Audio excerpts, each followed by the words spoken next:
Football Then and Now, a fun look at football nostalgia and the modern game intertwined. Join us.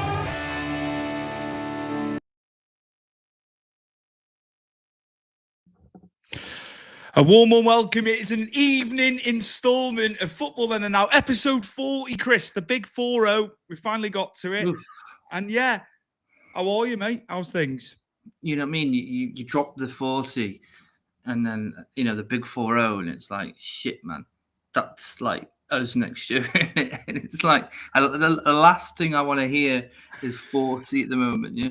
I had Will Cannon saying about this the other day. He's turning 40 this year. I said, don't get Chris started on this. He's saying that about the years. I said, we've said for the last couple of years, the years are just rolling by, aren't they? They're just passing us by, man. But embrace it a little bit, I think, mate. Oh, yeah. People tell me it's just a number. And, and I'm like, these people are telling me they're in like mid-20s, early 30s. I'm like, fuck off. You wait till you get there. Like, leave me alone. Yeah. Leave me alone to become old and cantankerous and not wanting to listen to anybody. And totally get it. Totally get it. Before I move on to your fantastic segment that we have, I just want to say I'm going to plug Sports Social at the start, not towards the back end like I normally do. So I'll just put the graphic up very quickly before we get into the In This Day in Football history. So as we always say, Chris, Sports Social Podcast Network, 500 partners and counting. I bet that's close approaching 600 now because this is an old graphic. But yeah, Chris, just tell the viewers and listeners, if they've got a sports podcast about what Sports Social have done for us and various other sports podcasts. Yeah, for all three shows we do as well, isn't it? Really, you know what I mean? They've always been great. Plugging our shows, putting our clips up, helping us when we ever have an issue, which is it's very marginal. Really, we don't have many issues. It's quite a simple thing to do. But when anything sort of is a hiccup, they are very quick to email, give you advice when you need it. And like I said, it's always handy to have someone who can sort of promote your podcast. Certain aspects of of the show. Say like today, they could pick something up that they liked and they'll throw it on their social media, and it always gives you a bit of handiness there because we can only reach so far to people where they've got a massive following. So what I mean, it's giving you that more like a broad, isn't it, horizon with more people looking at you and looking at the show. So yeah, absolutely great, and like I say as well, they pay for you to be on Spotify, Apple. You know what I mean? So you are getting around and they do it, like I say, they're a fantastic place. And, for people like us, but, big stars from all different sports have got their own podcast on there as well. Absolutely. Yeah. And you can list as many shows as you want. I used to list years ago at cost, and especially through COVID when I was doing so much content. It was going over the threshold of the initial threshold with Buzzsprout. You can literally put as many episodes up and there's no cost to you. That's just the minimal thing that you get, isn't it, as well? It's everything else, as Chris has encapsulated there, the service they give. And Holy Trinity, Chris has been on that, a fair few times now, haven't you? They're on there and they do great stuff. It's just so many, as you say. Yeah, it's like, there's plenty of like football ones on there, for all different teams you support. Like obviously we have Evertonians, so Unholy, the Blue Room are on there. I know Toffee TV put their podcast on there now. It's just you see where the bigger content creators who've been at it long enough are recognizing that this is the best place to be, and it's you get to meet these people along the way, and then you end up on their show, they come on yours, and it's quite. Like a family in a way, isn't it? Absolutely. So yeah, if you've got content, if you're sport related, it can be any sport. It could be chess, it could be tiddlywinks. They'll take you on. I don't know about tiddlywinks. They're looking to expand. So, I've been a bit dramatic there, but yeah, it's superb. So yeah, just to plug them, because normally I make a faux pas and do it at the end. So I was just going to do it at the start. So yeah, thank you, Sports Social Podcast Network, for all the support. Me and Chris do appreciate you. Now, moving on, Chris, it is back. It is this day in football history, and you have got a fantastic historical nugget because it was looking a bit slow on history, wasn't it, today? But you found a nugget, a diamond almost, amongst the rough of stories from this day. Yeah, it was. Well, when you asked for it today, and obviously I've been through it, and I was just, this is like, I'm struggling to find one. I think it'd been January, we would have had some like big transfer, or some sort of hilarious transfer go on in January. But obviously, the 22nd of January is not very big on it. But as you see at the bottom of the screen there, I had to plug one here. You can do the maths, but a long time ago in 1927, 98 years ago to be exact. There you go. There you go. Almost 100 years. The people want history. Chris will deliver. I'll tell you. I'll find something. But we've reached over 100 years, haven't we? With the last one I did, well, the one before that maybe. But obviously this is history in the making, isn't it? You're looking at it, Highbury. First division game, first division, if people don't realise, was the Premier League before the Premier League was, born. Arsenal versus Sheffield United was the first match to be broadcasted live on radio. And I think, it wouldn't have mattered back then. I think most people who love football back then would have loved that. I mean, we're lucky we get it on the telly, internet and what have you these days, but that must have been something, like amazing for them to actually listen to a game and not sort of, I don't know what they did in 1928, 1927, Stuart, to find, the scores after a game. But that must have been, like when we were able to go from, listen on the radio ourselves at the Everton games and then finding streams to watch the Everton games at 3:00, and it changed everything, didn't it? Where you can literally watch any game you want now. That in its time must have been like Christmas for every football fan, knowing that was the first of many that was to come. And obviously over time it changed and progressed as technology does. I'll tell you what, the radio's still prevalent. You know what I mean? I listen to games on the radio, especially when I'm in work, if I can't be distracted too much. So to think, it's coming on for 100 years that games have been, had coverage via radio. Radio is still going. Do you know what I mean? It's mad. It's mad. And I've said about this before on the show. A radio commentator is actually harder. You're having to depict, through that commentary, you got to be you're being visual with your words, aren't you? So It's actually a damn sight harder doing it on the radio than TV. And I respect a lot of the TV commentators. I'm not disputing that. But I just think it's a hell of a job, that, isn't it? Because you've got to be a hell of a lot more verbal on there. You're depicting it through your words. So I've got like a big respect for that, for the big commentators who are still on, Radio 5 Live, Talk Sport. I know there's a lot of local radio that pick up Premier League games as well. It's an incredible thing, isn't it, having football on the radio still to this day. Well, as you say, I mean, when you listen to it, and I obviously remember back in the day when 3:00 kickoffs, and I'd sit in the back room, and I'd have BBC Merseyside on full blast, obviously getting bollocked by my mother because I've had it on too loud, or I'm shouting. It pretty much hasn't changed, years and years on. But yourself as a football fan listening to it on the radio before, obviously we got it on the telly, back before Match of the Day, or if it was on live, you had to visualize yourself. So it always helped to have someone who was commentating on the game, as you say, break it down. So when you're visualizing it in your head, you're matching what they're saying. And it was incredible, really, in the sense that you did feel, I don't know, I felt you feel more there listening to it on the radio than you do when you watch it on the telly, because I suppose they dumb down the crowd, where on the radio you can't dumb down the crowd. And and we all know that, we'll say especially Goodison, when we were playing really well, we were a noisy bunch, so you could always hear that. And then obviously the commentator on the radio would have to shout louder then, wouldn't he, or speak louder to get over the fans' loudness. But it's incredible. And it's just to show you how far we've come, not just with football, but just with technology as well. Absolutely. You know what I mean? This with the radio, then I suppose not long, I suppose again, many years after that, they would have got the telly.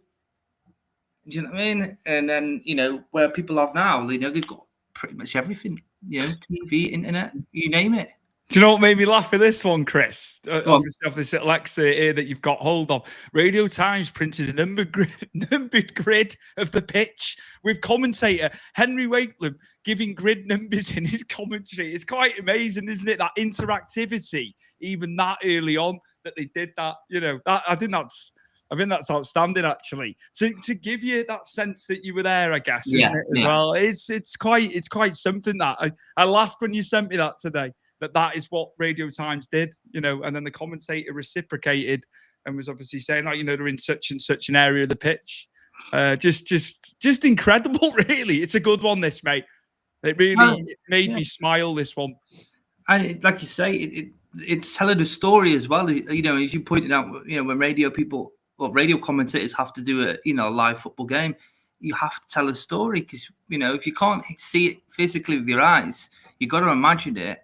And, you need someone to sort of bring you forward with it. So, you start with grids and, and where is it now? Maybe they don't even need grids now, but I suppose that would have been amazing as well, though, because it was like, all this new stuff. It would be amazing if you could time travel back to the exact day that this happened, and maybe the first time they broadcasted a live football game on the telly, and just to see people's expression and feel their experience, for these firsts to happen.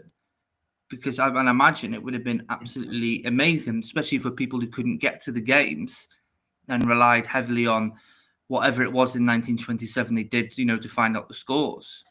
So, they must have been mind blown. So good. Brilliant. Absolutely brilliant. Historical nostalgia. This is what this show is about. Part of the show is nostalgia. So it's great. Love it. Absolutely love it. And moving on, Chris, it's obviously, we're getting into that point now where we're coming to the back end of the January transfer window.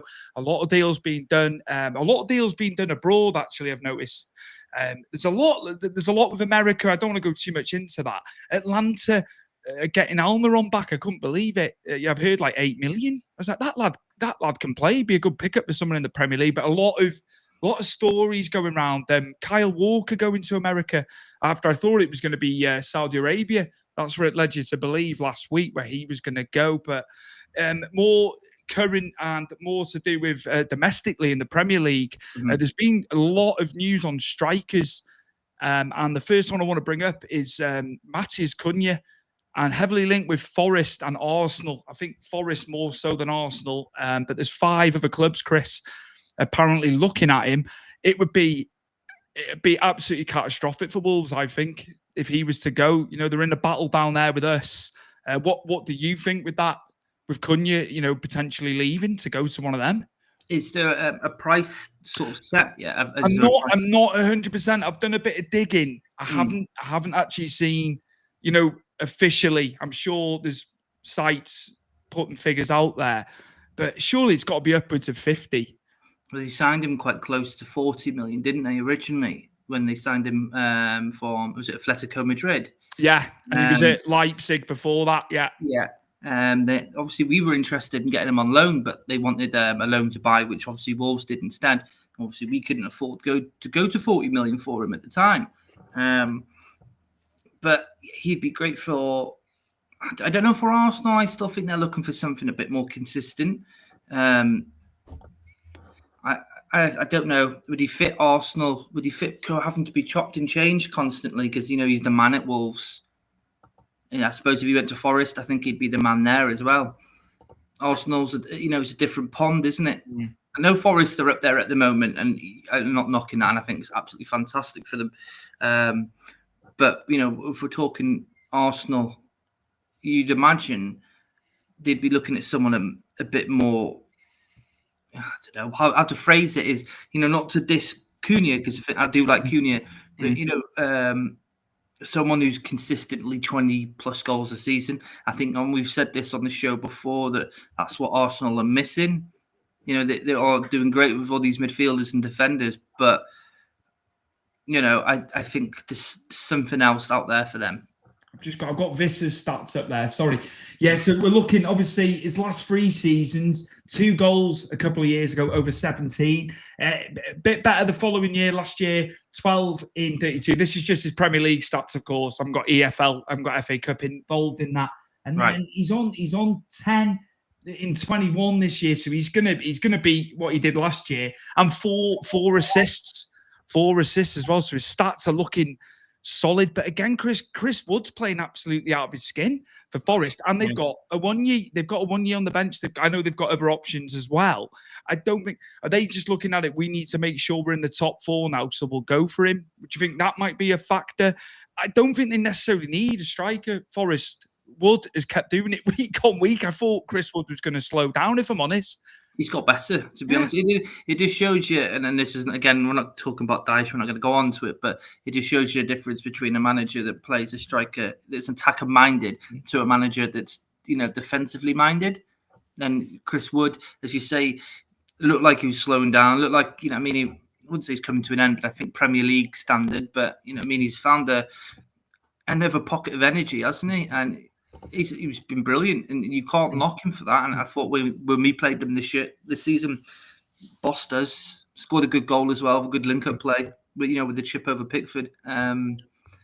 It's a difficult one for Forest, as you say, but don't forget Cunha isn't just centrally at a forward; he can break out to the wings. You can use him a bit more around the penalty box. Leipzig, I remember him being wide for Leipzig, especially the Champions League and the Bundesliga. He's very, like you say, he's very versatile. As he's finding his form through the middle. But like you say, he's played, and he wasn't prolific at Atletico, and he wasn't prolific at Leipzig. But he wasn't the central, he wasn't the 9, he wasn't even the 10 at times for them. But you do need to adapt, don't you? And you do need to, play along the free a lot of the times now. The way the game's gone.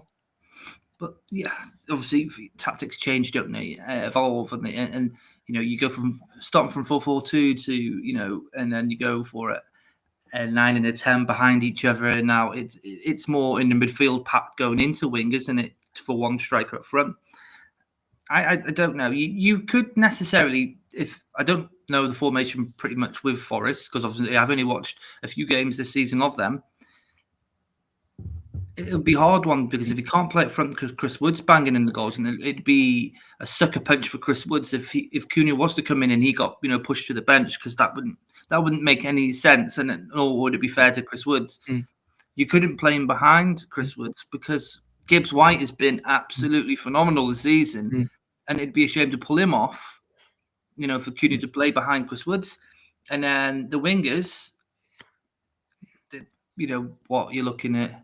Adoy, Elanga, and then he's got Dominguez. He's got people on there. They've strengthened well, mate. Like, look at the back. Milenkovic has been absolutely brilliant in the back with Murillo. No one wanted him, Stuart. He was on a free. Yeah, Einer. Sells came from Strasbourg, the keeper, for 5 million. There's deals to be done, because I didn't know anything about Matt Sells before he came. Well, Newcastle, don't forget Matt Sells. The Liverpool game, he was, that last half an hour against Liverpool. So they've got depth. They have really got depth, and maybe they are looking. We need to make sure we're getting Champions League football. It'd be interesting. It'd be very, very interesting. I just want to move on, Chris. Alejandro Garnacho, he's been in the news for several days now. A move to Napoli. He could be following Scott McTominay to Napoli, of course. I've heard about 50 plus million for him. But I've heard of Cooksey today. This could be for Victor Osimhen to come in the summer. This could be like a deal breaker, allegedly, because he's only on loan at Galatasaray, Osimhen. So was it not a loan to buy with Galatasaray? I don't think so. I've been having a look. I don't think there's an option to buy. I don't think. I could be wrong. But reading into it, there's talk of Osimhen with Garnacho going earlier, and this would be like a make way, like a deal breaker for him to come in. He's still going to be spending a lot of money in Osimhen. I don't know how well he's done in Galatasaray, if I'm honest. I mean, 12 goals in 14, I think I read. And then whatever he's had, I think he's got four in the Europa League as well. It was a strange switch that for Osimhen to go to Turkey, really. And obviously I know Saudi, it all blew up in his face, didn't it? And Chelsea just couldn't match Napoli's price. The only problem is I like Osimhen, fantastic. Another one from France that got pipped before anyone really looked at him. Very injury prone as well. I do think he's injured quite a fair bit. But still a fantastic striker, and he still puts the ball in that back of the net. I don't know if United need that. I mean, the way he kicked off such a fuss to get out of Napoli, and Napoli have safeguarded his career for so long, to get him to where he is now. I'm not a fan of players that boot off after being at the club for so long just to get a move. I'm not a fan of it. And if he's like that there, and then he most likely had to move because he probably wouldn't have played well, or he would have switched off, or Napoli obviously wouldn't have wanted that. Who's to say he won't do that at Man United when he goes there and sees all the problems that's going on at Man United, and he's in and out the team? They're looking at Garnacho because obviously Kvaratskhelia has gone to PSG for 70 million euros. It's about 50 Good signing that. Good signing. I was just like, yeah, but again, I was like kind of shocked by it. I know PSG, they can pay the wages. I just felt he would have been great for the Premier League. When I had Dan on early last March on the show, we were talking about him, that link, obviously City having Kinkladze, you go for another Georgian. And I find it a strange move personally. I think watching him for Georgia, watching him for Napoli for so long, but obviously they've got a space now. So this fella could be going, but I think Garnacho needs to be a bit stronger on the ball. He's a talent. There's no question. He can move with that ball, but I do think he's a bit lightweight at times when I've seen him. But definitely last season in games, and I've had United fans agree with me on that who watch him week in and week out. What do you think though? The league's different in Italy though. I don't think it's not. The pace obviously is not as quick as the Premier League, and I don't think it's as tough as the Premier League. You're talking about being too lightweight on the ball. I think you'd probably get away with that in Serie A, a lot more than you would in the Premier League. It's a fair point. It's an absolutely. I'm not sure in the Champions League. I think you can get found out quite easily when you're in the Champions League. Obviously, because then you're challenged by everybody. But I think you do. I think you do quite well in Napoli for Napoli in Serie A, because, like I say, it's. I think the league suits his style. It is a shame that United are willing to, let him go, because there's a talent there. Obviously, absolutely, we're going to be burnt with that overhead kick at Goodison Park for the rest of our lives now. It was goal of the season, wasn't it? Yeah, and it was a cracking, unfortunately. Yeah, it's not the best over the head kick I've seen, but that shows what he can do. And he has pulled United out of the bag of wins, late on before, and did a lot last season for them.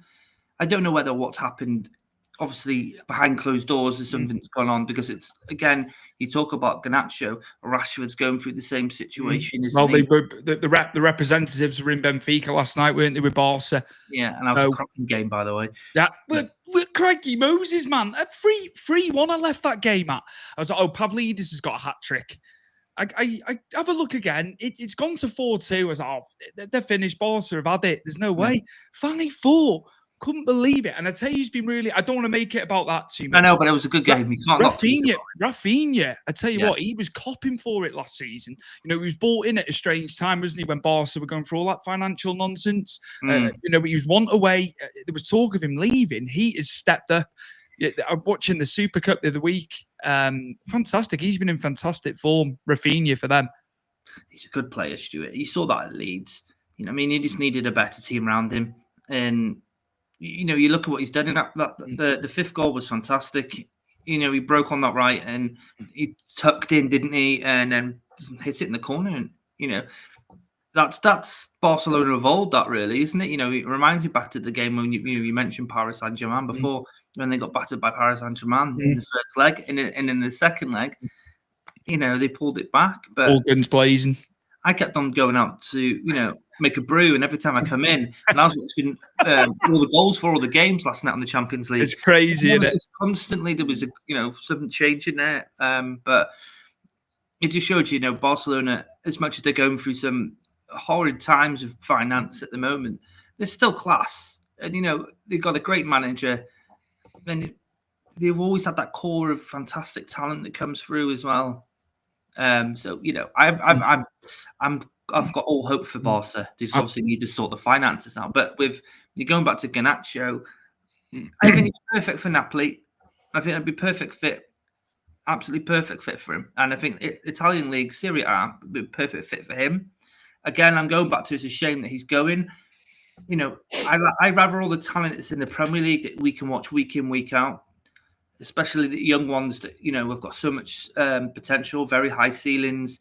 And, you know, you just want to watch that, you know, season after season get better and better.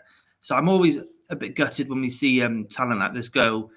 But like I said, between with him and Rashford, something's behind closed doors going on there for that to be forced so quickly out the door.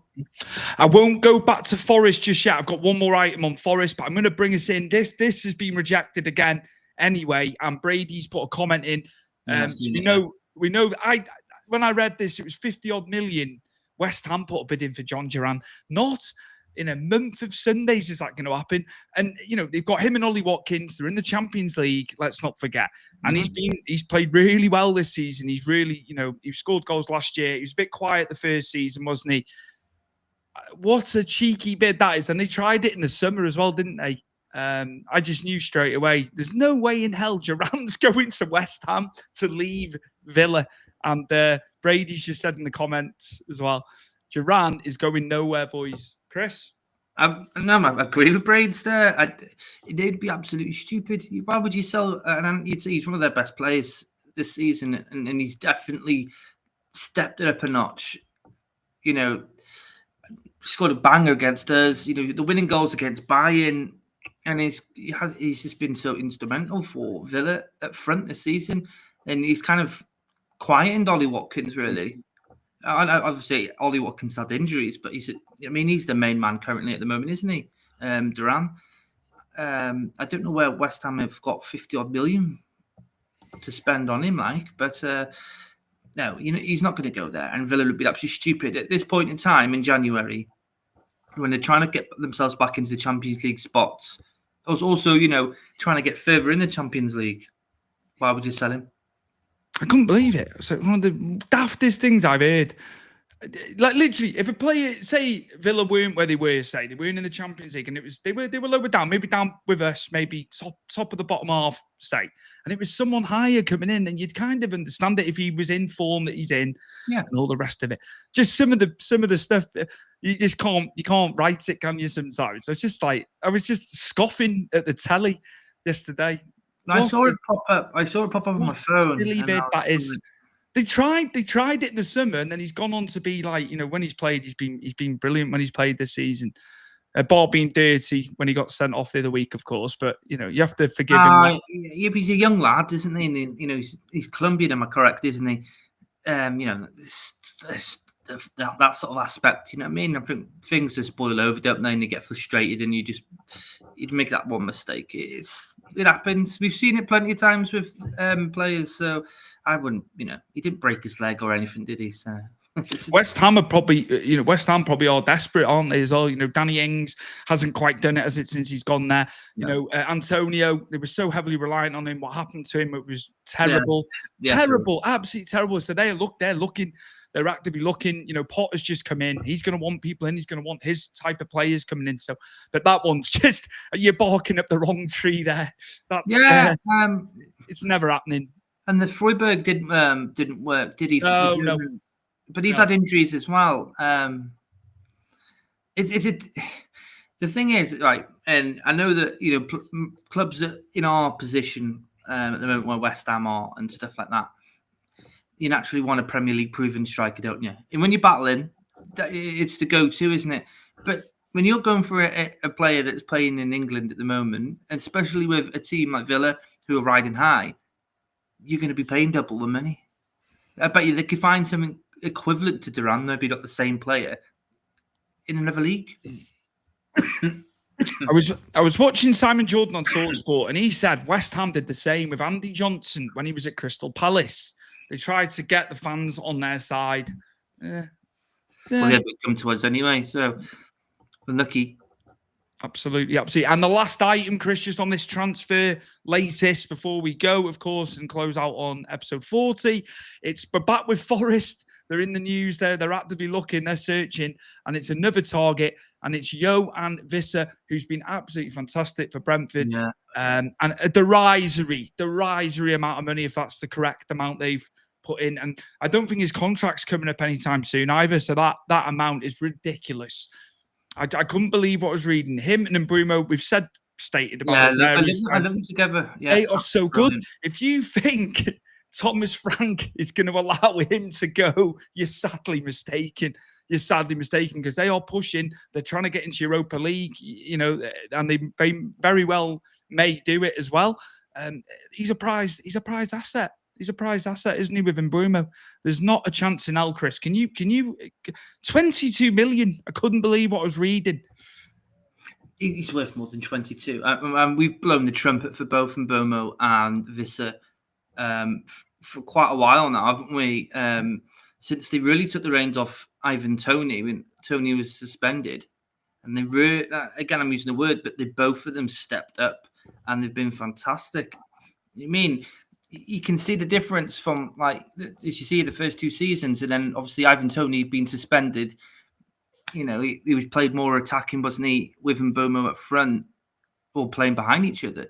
And the goals got better. Do you know who would be a good signing for Wissa if he was to leave Brentford? Arsenal would fit Wissa. Well, Wissa would fit Arsenal quite well, more than Cunha, I think. The amount of service you're going to get in there with their midfield as well. Yeah, do you know what? 11 goals in 19. He's had 2 assists. Even last year's stats, 12 in 34. To do that in the Premier League, it's so hard to score that many goals unless you're like, elite, or you're a top player. It's hard to get all them goals. But look at that. He's been very consistent. He's built on them first 2 seasons there where he got 7. So he's getting better and better as he, goes for his Premier League. And he doesn't just score normal goals, Stuart, does Wissa. He scores some outrageous goals. And some that you look at him and think, how have you done that? Have you slotted that in there? In certain places. But if they can get him, I don't know where he'd fit Forest again, because they're still quite a bloated team. They've still got quite a lot of players that they need to get off their books. You know what I mean? And where does Wissa fit in that? Going to the age-old thing where we talked about Cunha, where is Wissa going to fit in this? Because you upset the balance by bringing a new player in with a team that's already working so well. It's hard for you. Just a difficult one. How many times has a player been kingpin at a club? All right, you probably put Mbeumo as top boy there. Just marginally. He's not far off him. You leave somewhere where you're one of the top players, and it doesn't work when you move on. Now, I know you were saying, I totally agree with you about service at Arsenal. It'd be next level, wouldn't it? But it'd have to be the right fit. Look at Jack Grealish. I know it's a different position. He was kingpin at Villa, and it was a sizable amount. Great business. Well, you're not going to turn down over 100 million. No, it hasn't worked. It has not worked, and that's my worry with some of these players. They're beloved at their clubs. They take a step up. Not to say it's happened to everybody. It does work for some. It does work for some. But I just think stay where you are, because Brentford are fighting. They're battling up there with your Bournemouths, aren't they? They've done incredibly well on a shoestring budget. Chris, Thomas Frank Stewart is underrated as a manager. I think he's one of the best out there, and he was one of mine. I think to take Everton forward. If we could prize him from Brentford, that would have been one of the managers I was hoping we would attempt to go for, because I think he can turn chicken shit into chicken salad. You know what I mean? He can. Damsgaard's been good in the middle as well. It took him a while to get used to the Premier League. He's been absolutely superb. I've been very impressed with him. But they're a hell of a team. I know they had that little blip against Plymouth the other week in the Cup, but that can happen to anybody, of course. Yeah. He went relatively strong against Plymouth as well, because I was like, who's he picked? And I looked, he went strong. It was just one of them, you have the shocks, don't you, within the FA Cup. I have to sack him Rooney as well, don't forget. So all those bounces and stuff, isn't I felt for that guy as well. He was the interim manager before the guy that came in. He hadn't took the job. So he got the big win, and they were interviewing him after. He says, I'm waiting for the new boss to come in. It's like, you've just had your job interview there, son. But hey, it's just one of them. John Scott, just before we go, evening, gents. Well done on the win last weekend. Well deserved. Chris? John, I'm going to throw it out there. And we've been one of the worst teams in the Premier League this season. but I've not seen anything worse than yourselves in that first half that I've ever seen this season. And I know we've been bad, and I know Southampton have been bad, but I've never seen a Tottenham side play like kindergarten kids at the back. And, amount of times there's through balls, then high through balls were getting through. It's a shame that Calvert-Lewin just has got spaghetti legs when it comes to controlling a ball. Not as much as Beto's, but because he would, if he could control the ball a bit better, we would have scored a bit more. But I've never seen Tottenham so bad at the back.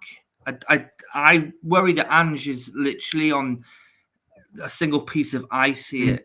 And he's floating straight to the Sharks. Daniel Levy did not look happy in that box in the main stand at Everton. His face told the picture. If it said 1,000 words, that face to me. But yeah, John, some of your fans have said, "Oh, we had loads of injuries." Would that be a fair assessment? On the Spurs end, we've all had injuries though. John's honest about everything anyway. Do you know what I mean? But I did notice that we've got people out. We really have. But I know you've been a bit threadbare at the back. I know a lot of people are calling for Van der Ven to be back and stuff like that. Dragason's looked awful. He's looked absolutely shocking at the back for him. But John will know more, of course, because he watches Spurs week in, week out. But it's just from what I've seen. But I like Ange. I like Ange a lot. Yeah, John will be able to answer this. Is it Daniel Levy that is the main problem at Tottenham? Because he's gone there with a lot of money, hasn't he? And they talk about how he's shrewd with money, but he's only won one trophy, haven't they? Really, since he's been owner, is he the problem? Because good managers have gone in there, Conte, Mourinho. It's got substance. It hasn't worked, has it? And no. Conte, he's tremendous, a pain in the arse, like Mourinho is, but they get the shit done. They couldn't even do it at Tottenham. So is Levy the issue?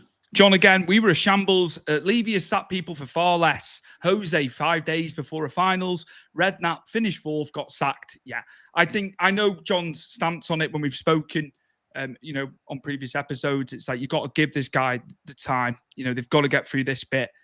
Again, young Archie, great. He's been playing young players, to be fair to Ange. You know what I mean? Bergvall, I know John was hot on him. Mikey Moore's coming through. I don't know if he had an injury or not. John would know. So he is trying youngsters. So you got to tip your hat. I know some of that has been forced due to injuries, but he has.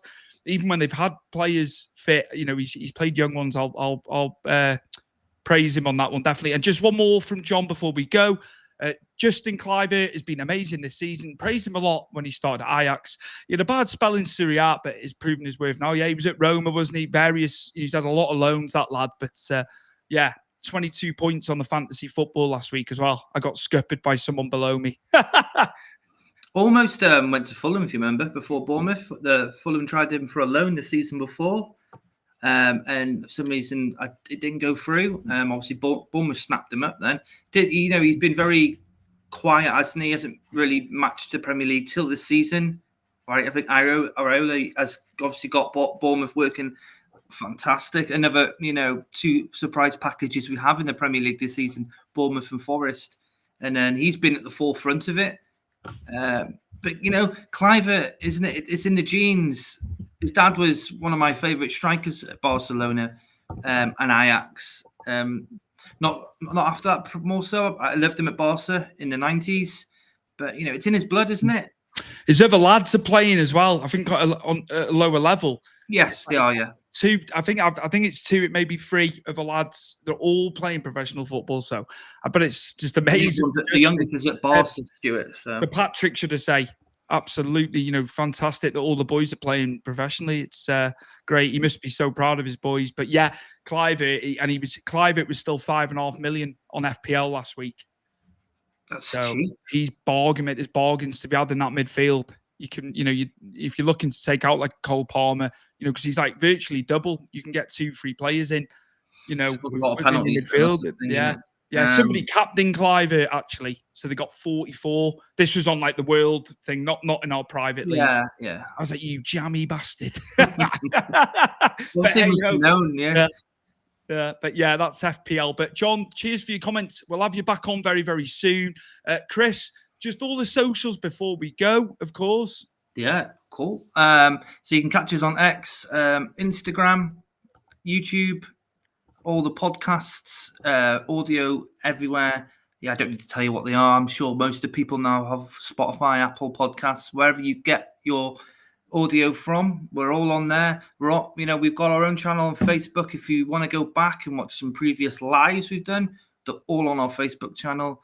You'll find as well on Sports Network, all our stuff's on there as well. You can go back from 40 episodes back to the very first one if you really want to. Chris, another little nugget as well, mate. Good pods, we charted. You sent it me, didn't you? Yeah, right. Yeah, I haven't even looked this Before we go, I know time's a ticking. It's the first time we've charted in good pods. Obviously, with Big Fight Weekly, we were in around 5th for a long time, and we got to the top spot in the news outlet charts for Big Fight Weekly. So we got 5th in the sports one, and we were up against Sky Sports. A lot of American NFL ones, which were, well above us in, the 4th, 3rd, and 2nd and 1st spot. But, that's the first time we charted and we went straight to number 5. So I'm dead pleased, because it's hard. This what we're doing now is hard because there's so much sport in the world, and football is probably maybe that NFL are the probably biggest podcast central sports that people talk about. So to land straight in 5th just shows you that we are doing the right thing, and we are talking with passion because this is our number one sport. Absolutely. Long may it continue. Let's get in more charts. Let's get in the Apple podcast charts again. That's another thing we want to get done. When we come back for episode 41, Chris has selected Le Tournoi from 1997, the round robin league tournament from 97. Chris, you obviously had Sky. I didn't. I watched the highlights on ITV. I was checking teletext at the time. I remember it, but I'd stay up and watch the highlights with Dad of the games, of the day. Fantastic tournament. We're obviously going to talk about that in the next episode. And a bit of nostalgia.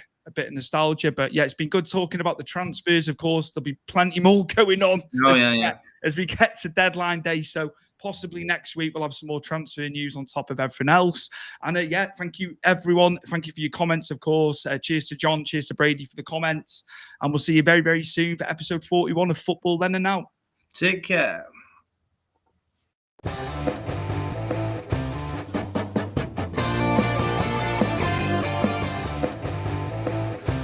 Football Then and Now, a fun look at football nostalgia and the modern game intertwined. Join us.